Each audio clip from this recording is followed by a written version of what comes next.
Hi there, everybody. Because I'm one of the most common insects on the planet, I'm sure you know that I am an ant.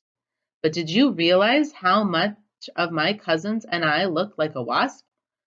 Take a closer look. See how slender or thin our waists are? Mine is usually flexible, making it easy to bend and twist. Count my body parts. You'll see that I have three, just like all other insects. My head with its long antenna, my thorax, and my abdomen. Here's something you might not know. I have two stomachs. Both are located in my abdomen, but one is for my own digestion, and the other, called the crop, is just a storage bin where I keep food for other ants. The fact that I store food for other ants should tell you something about me. Ants are social insects. We raise and care for our young in ant colonies. There are many different kinds of ants with many different ways of life.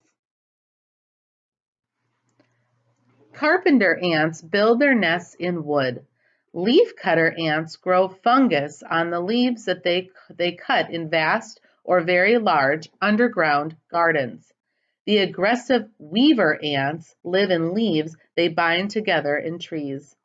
The huge colonies of army ants travel in groups eating everything in sight.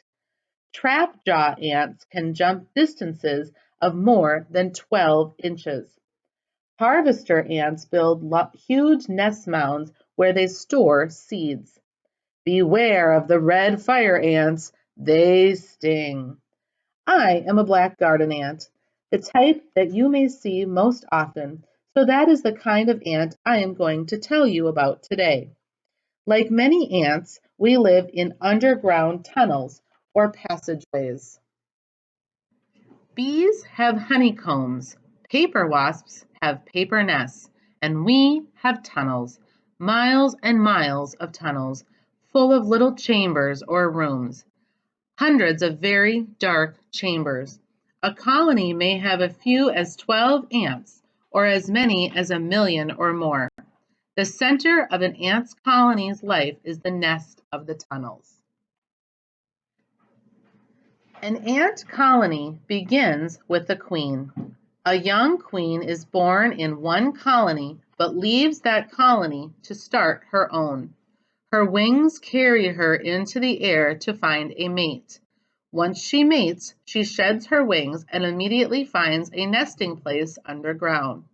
There she builds a chamber and seals herself inside to lay her eggs. When ant larvae hatch, the queen cares for the first brood herself, feeding them with her own saliva as they change from worm-like larvae into pupa and finally adults. The queen does not leave the nest this whole time, getting nutrition from her now useless wing muscles in order to survive. Ants undergo a complete metamorphosis. Most of the eggs develop into small female worker ants that begin their lifetime of hard work by gathering food for the queen, making sure she is well fed. The queen will never leave the nest again, living there for 10 to 20 years, perhaps even longer.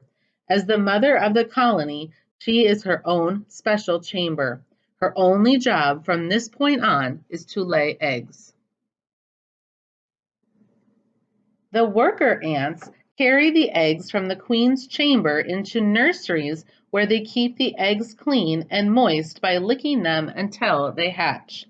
Then they carry the larvae into separate chambers to feed them. Black ants eat other insects, any crumbs that we can find, and the honeydew of aphids.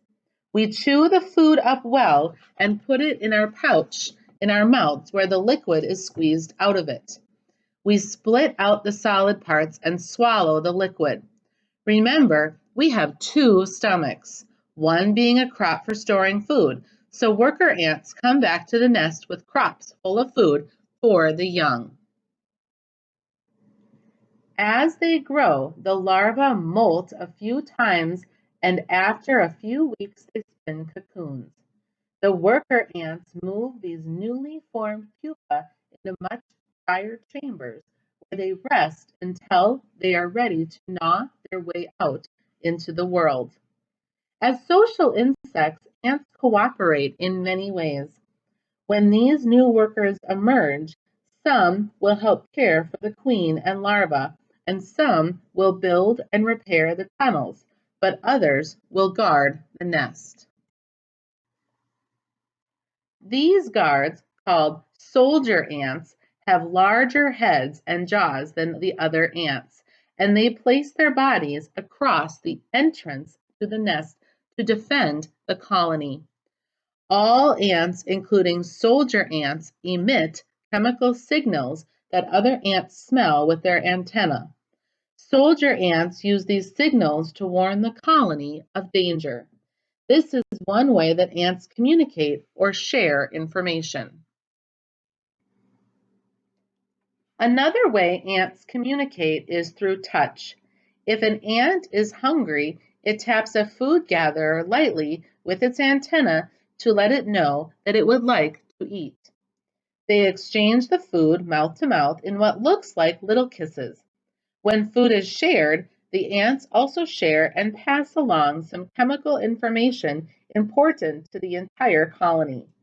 If one of us ants gets trapped when the soil around us caves in, we produce a squeaky sound by rubbing joints together, and other ants hear the cry for help through their legs. Before I leave, I want to introduce you to another social insect that some people mistakenly call white ants. Do you think these look like ants? They're not. They are termites. Termites are more closely related to cockroaches, and yet they do not have hard exoskeletons. They are soft-bodied and nearly blind. They would not survive as solitary insects on their own. They are very successful social insects. There are several differences between termites and other social insects you have heard about: honeybees, paper wasps, and ants. Termites do not go through as many stages of development. They skip the pupa stage, so their metamorphosis is incomplete. The termite society is a bit different as well. Both a king and a queen rule termite colonies. They start a colony together. The queen is the most important member of the colony, sometimes laying 6,000 or 7,000 eggs a day. She is so well protected by the countless numbers of worker termites that it is almost impossible to find her within the colony. Just in case something should happen to the royal couple, termite colonies include substitute kings and queens as well. Termite workers perform similar jobs to the worker ants, but the job of guarding the colony rests with a small number of soldiers equipped with strong legs and long, powerful jaws. Unlike honeybees, paper wasps, and ants, where all the workers are female, in the termite colonies, both male and female workers are important members of society. Termites' favorite food is wood. They can be very destructive if they choose to eat through the walls of a house. Depending on where they live, some termite species eat insects, waste materials, and fungus.